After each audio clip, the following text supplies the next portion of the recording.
Welcome to the Kittatinny Ridgeline. We are in Stoke State Forest at Sunrise Mountain. Behind me lies Vernon Valley. We are headed just to the north of this to High Point State Park, where we're going to go off-trail hiking into the woods. No trail markers, no nothing, as deep as we could possibly get to try to find signs of Bigfoot. So we're going to take you along for the ride, and we'll take you up there as soon as we get there.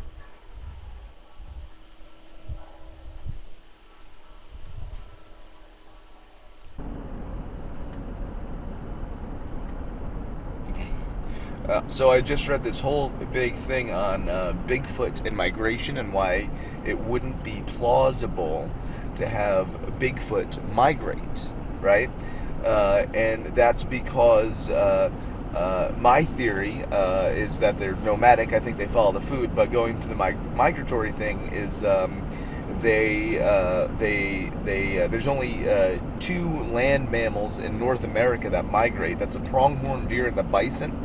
And they only migrate like really short distances, so that wouldn't make sense for there to be a large animal that migrates, right? Primates don't migrate. That's not in their thing. They have one like little home area type thing.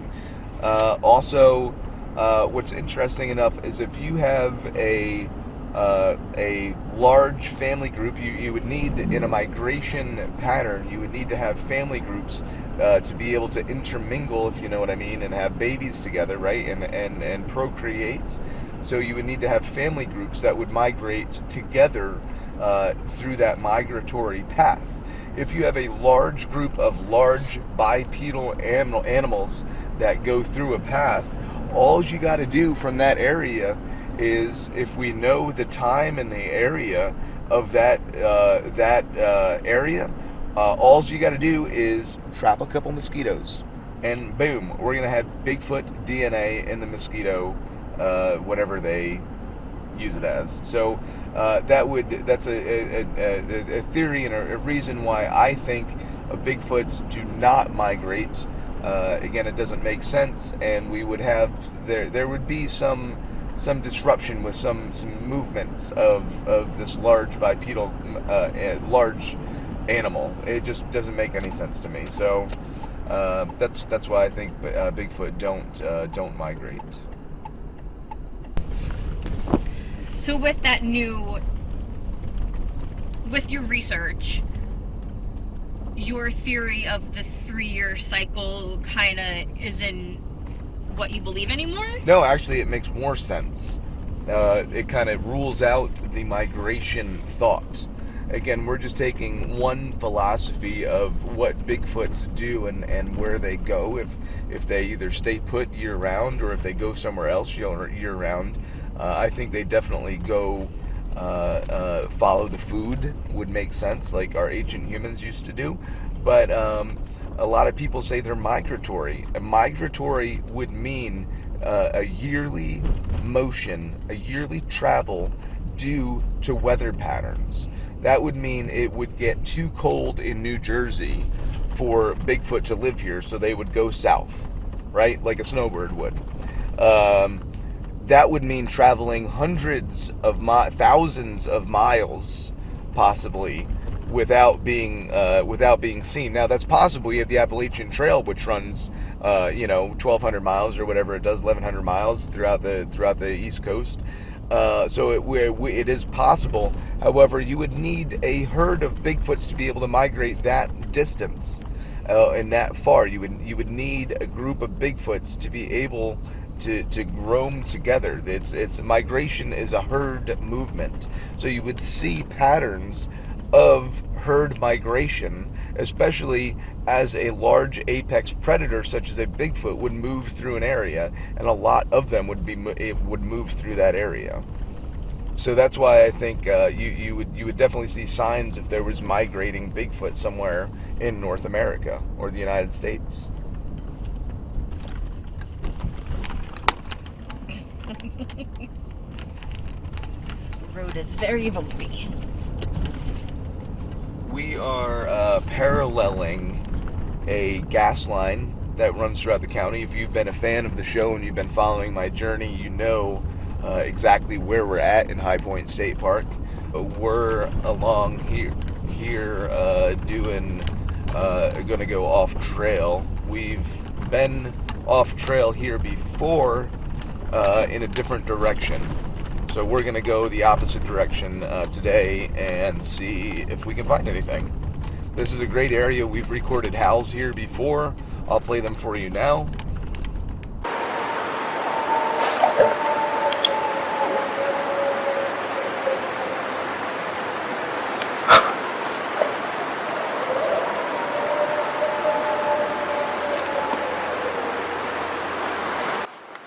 That's not a coyote.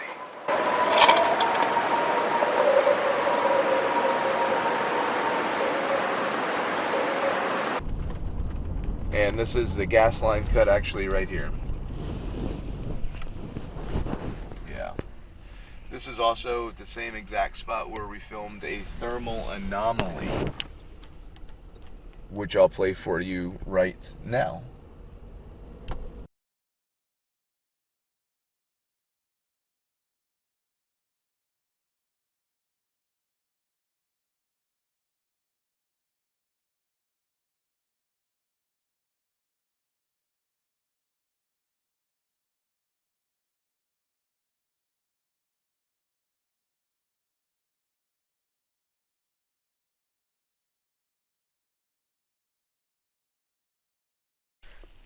So we are about 25 yards or so from the car. You can still see the car, it's not too far away. But I have to ask, when do you think the last time someone stepped foot here was? Like in this general area, within the, like a 6 foot, give us our 6 foot COVID bubble. Years. Could be years. It could be yesterday. It could be yesterday. But I'd say, give or take, maybe years. A couple years. Yeah. Now I'm going to ask you that same question when we get deeper, and that answer we're just going to see how much that changes. Okay. Okay. Sounds good. Oh boy.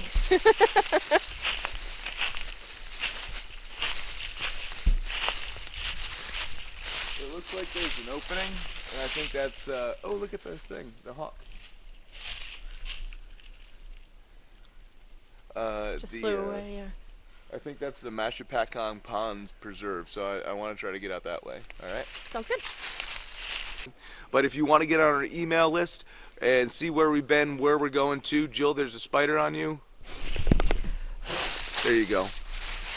Those of you that know survival know this little trick of the trade, but those of you that don't, maybe it'll save your life one day. So I want to show you this. If you could step a little bit further over here so you can see the sun. Guys, we're looking directly at the sun, which is probably not a good idea. Your parents probably told you not to do that, but that's okay. We want to see how long it's going to take that sun to set, right?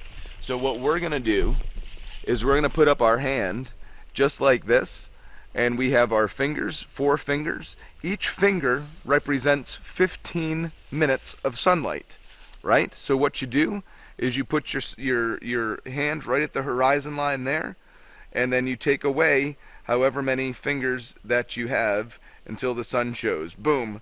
That's right below 2, almost a 1. So we're in between 30 minutes and 15 minutes for the sun to the sun to set below the horizon line. So we're looking at about 20 minutes for the sun to set below the horizon. How cool is that, right? Hopefully that'll save your life one day.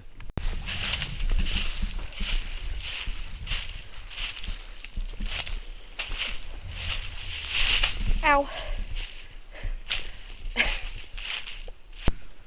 We are now a half mile away from our vehicle. Now I ask you, when was the last time somebody was here? In our 6 foot bubble. In our 6 foot bubble? Has it been 50 years? 100 years? We are just randomly walking through the woods, people. We have a direction, of course, but we're not looking and following anything. We're literally in the middle of nowhere. I want to say anywhere up to 100 years. Wow. Let's keep going. See how deep we can get. Oh yeah, here we go. Nice. I see a bog right out here. This is beautiful. This is gonna be great. So we came across the gas line that runs parallel where we got the Bigfoot on thermal, which you just saw. We're actually in the same exact area where that creature came from. We're going to keep going straight down here, but this is we're at the summit of the ridge line here of the mountain, so we're gonna give it a Bigfoot call.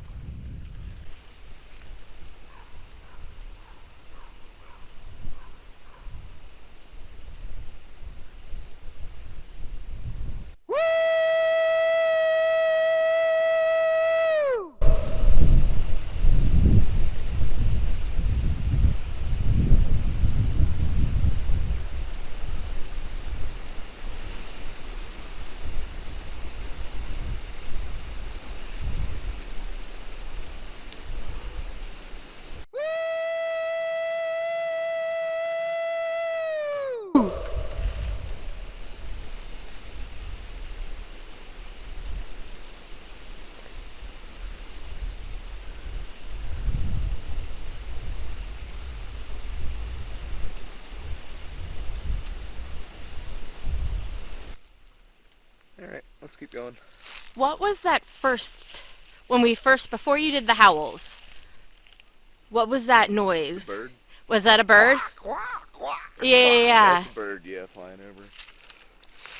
Yeah. Because as soon as you did the second howl, 3 hawks kind of like circled. Really? Yeah. Oh, cool. I didn't see that. Well, yeah, because they were behind you. Oh, that's neat. Let's keep going down in the bogs and see what we can find, alright? What's a bog? A bog is an area of wet and muddy ground that's too too soaked to support heavy objects. So, like humans? I would imagine so. So, like quicksand but mud? Mud sand. Mud. Quick mud. Quick mud. Quick mud is more appropriate. Yeah.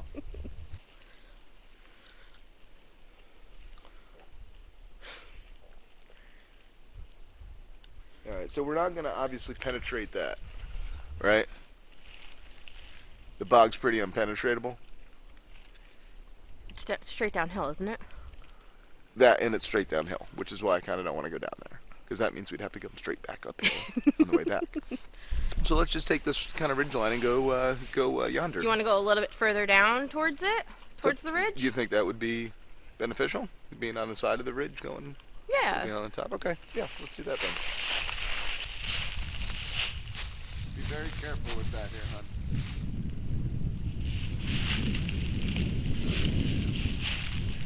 With what? Me or the camera? Both.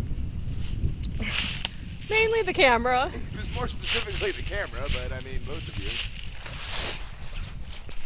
You can tell that this is an obviously a used path that's used that animals walk over, because this tree has been disintegrated right in this spot here. So we're on a definite game trail. I was gonna say a game trail. Yeah.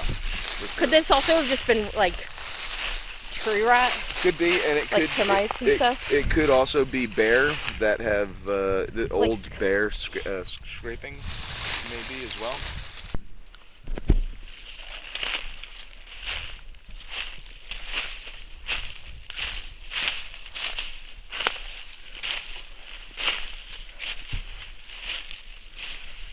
Oh, I don't know.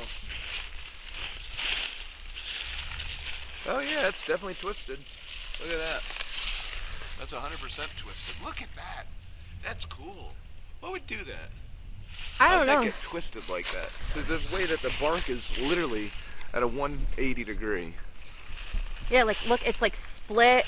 Yeah, it's splintered the whole way. What could do that?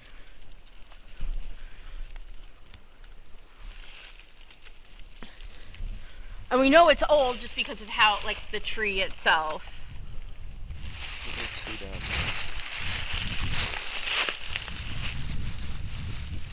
Yeah, no, this is, I was going to say maybe that tree took it down, but this is obviously... That's above it. Yeah, this tree is above the other one. Yeah. Huh. Now, I would like everybody to take note as well that we are not going to sneak up on said Bigfoot today. We're not going to sneak up on any animals today because of the leaf litter on the ground. It's late fall here in northwestern New Jersey, and there's no way any of that is going to happen. So that's why we're the only way that we're going to see a Bigfoot today is if a Bigfoot wants to come in close to check us out. That's why we're going to keep our eyes open. But I'm not expecting to sneak up on a Bigfoot today. But we could see other animals and see what else comes along, right? Sounded like a deer. Yeah, it did. That's why I stopped. You heard it too? Yes, I did. Okay, I thought I was going crazy.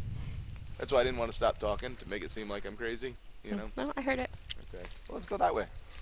Okay.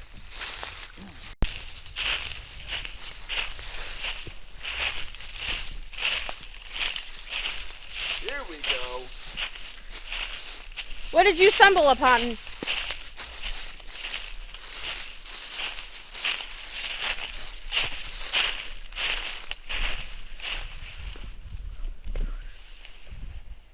Figure that one out.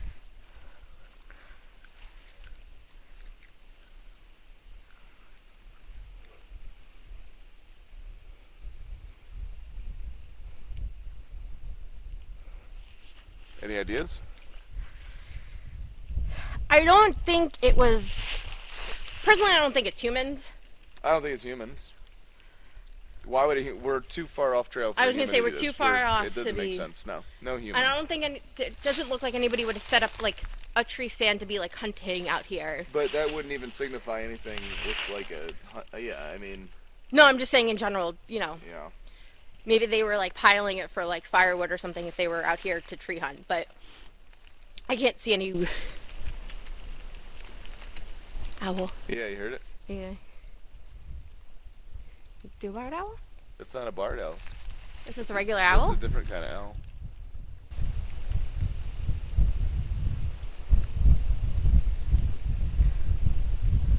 It's a hoot owl. Woo, woo. Yeah, I don't know if that's a real owl or not, but anyways, this is really cool. So, I don't know, something else to make you go, you know? What could have... Definitely not deer. Bear, maybe? No, you have to have thumbs to do this. These are placed here. But like, you don't need thumbs because bears can walk on their hind legs and still pick up two things between the pads of their... Okay, but why is... Why would a bear do that? I don't know. Yeah, so that's another thing. And if you look that way... Also, look at in between these two trees, you have this dead tree. Literally in between new trees. Yeah. That's weird. Anyways,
I said originally when I first saw this before you called me down that it was natural, but looking at it, I mean, it is kind of interwoven.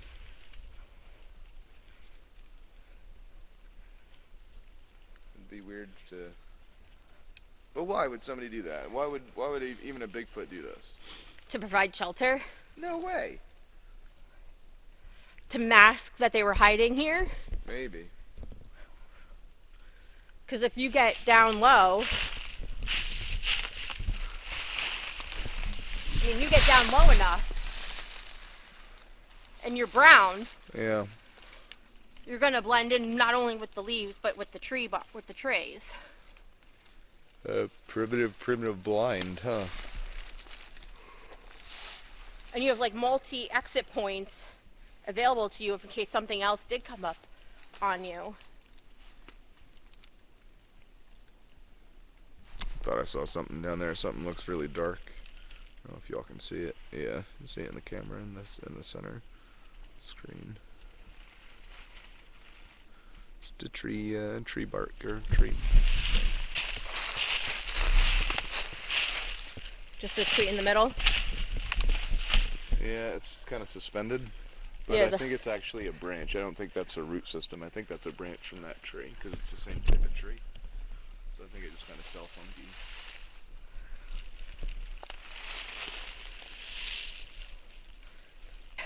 So far we've seen some birds. We saw a hawk. We haven't seen any signs of anything really. Nothing so far. No deer, no squirrels. We've heard like owls. Yeah, we've heard a couple owls so far, but no terrestrial animals that we've seen so far.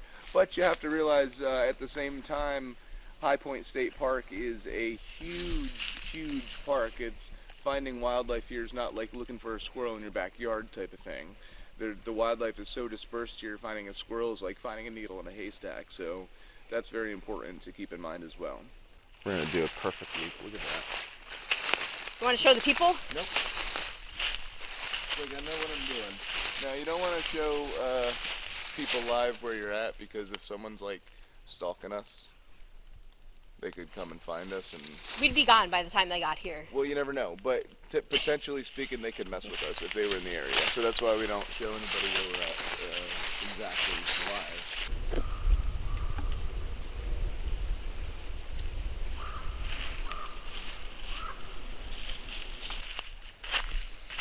I'm gonna do a call.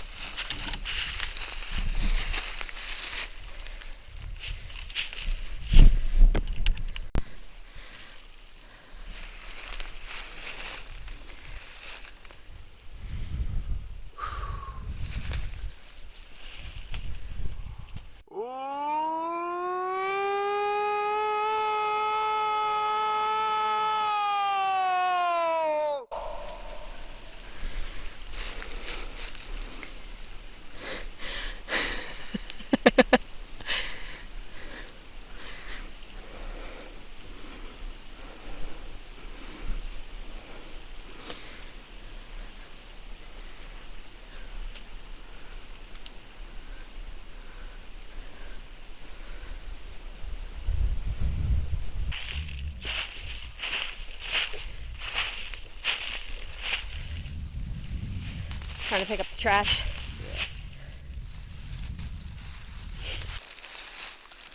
Guys, we came across some owls this trip, but not much more on our 2.5 mile off trail hike here in High Point State Park off of Park Ridge Road.